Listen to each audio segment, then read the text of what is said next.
So we have here Rabin and Angela, and we have some slum book questions for them. Name and code name nyo sa ating slum book.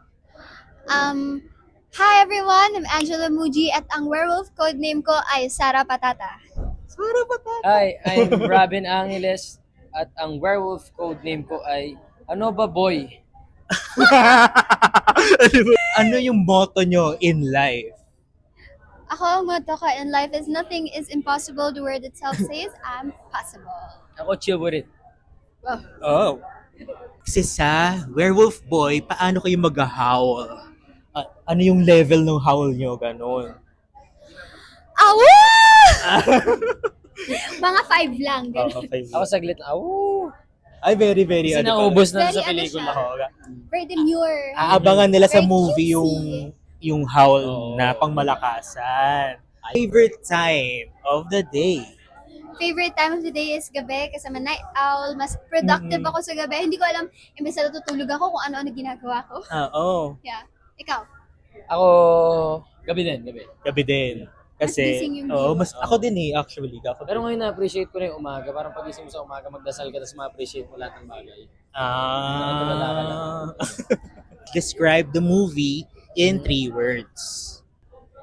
Inspiring, different. Ano ko maisip? It's just beautiful. Beautiful. Ako nakakaiyak, nakakatawa, nakakalungkot. Diba? Gusto ko yung trailer eh. Kasarian. 'Di ba? Yung boy. Hindi ho namin alam pero tinawag ho namin siyang boy. Kasarian. Malamang boy. Galing din si Eddie. Oo, galing yung si Eddie doon. Wala sa script yun, no? Malamang boy. Totoo ba? Oo, Wala. galing yung kaya hindi mo Ay, lang galing. na-adlibs yan. Ano pa? Like sila nag-isip ng sarian.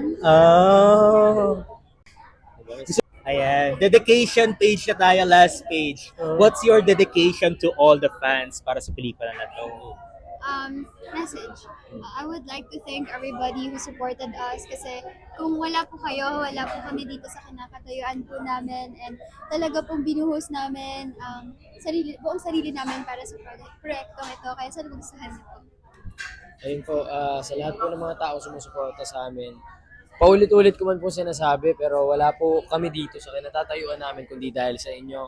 Patuloy lang po kami nagpapasalamat sa inyo at lahat po ng ito ikinagawa po namin para sa inyo. Araw-araw po pinagdadasal yan na sana bigyan po ako ng lakas ng Diyos para makagawa ng pelikula para sa mga taong gusto kong mapasaya. Yay!